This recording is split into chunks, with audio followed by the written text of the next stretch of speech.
उत्तर प्रदेश के सीएम योगी आदित्यनाथ 25 जनवरी को प्रयागराज पहुंचे। यहां पर उन्होंने श्रृंगेरी पीठ के शंकराचार्य जगत गुरु श्री श्री विदुशेखर भारती जी से मुलाकात की। साथ ही संतों को भोजन परोसा।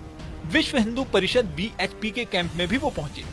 सीएम योगी बेशक प्रयागराज में थे, लेकिन उन्होंने बीजेपी को दिल्ली चुनाव जितवाने वाला दांव यहीं से खेला।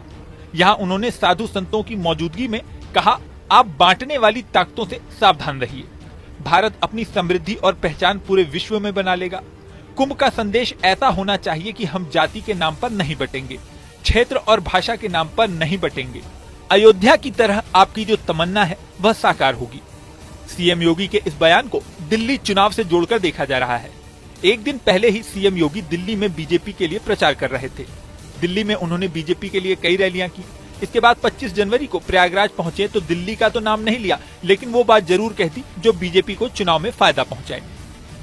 इससे पहले लोकसभा चुनाव में और कई राज्यों के विधानसभा चुनाव में सीएम योगी का कटेंगे तो बटेंगे नारा फेमस हुआ था। इसके अलावा एक है तो सेफ है जैसे नारों की भी खूब चर्चा हुई थी। इन नारों पर विरोधियों ने आपत्ति तक जताई थी। अब फिर से सीएम योगी ने प्रयागराज में अगर ये कहा है कि हम जाति के नाम पर नहीं बटेंगे, क्षेत्र और भाषा के नाम पर नहीं बटेंगे, तो इसका मतलब कहीं न कहीं दिल्ली तक मैसेज भेजने की कोशिश भी है। इसके अलावा उन्होंने इलाके का हवाई सर्वे भी किया। इसका वीडियो भी सोशल मीडिया पर सामने आया है।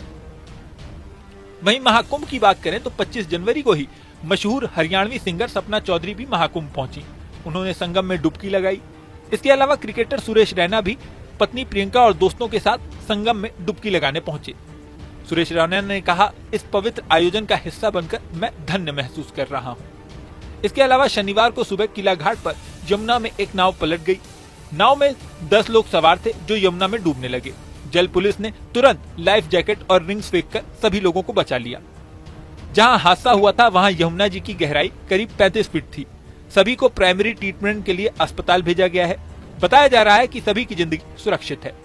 इसके अलावा 25 जनवरी को ही सुबह महाकुंभ क्षेत्र के सेक्टर 2 के पास 2 गाड़ियों में अचानक आग लग गई।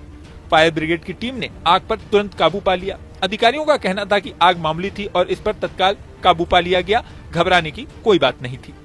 इससे पहले 19 जनवरी को भी सिलेंडर की गैस लीक होने पर सेक्टर 19 में आग लग गई थी। इसमें 180 टेंट जल गए थे।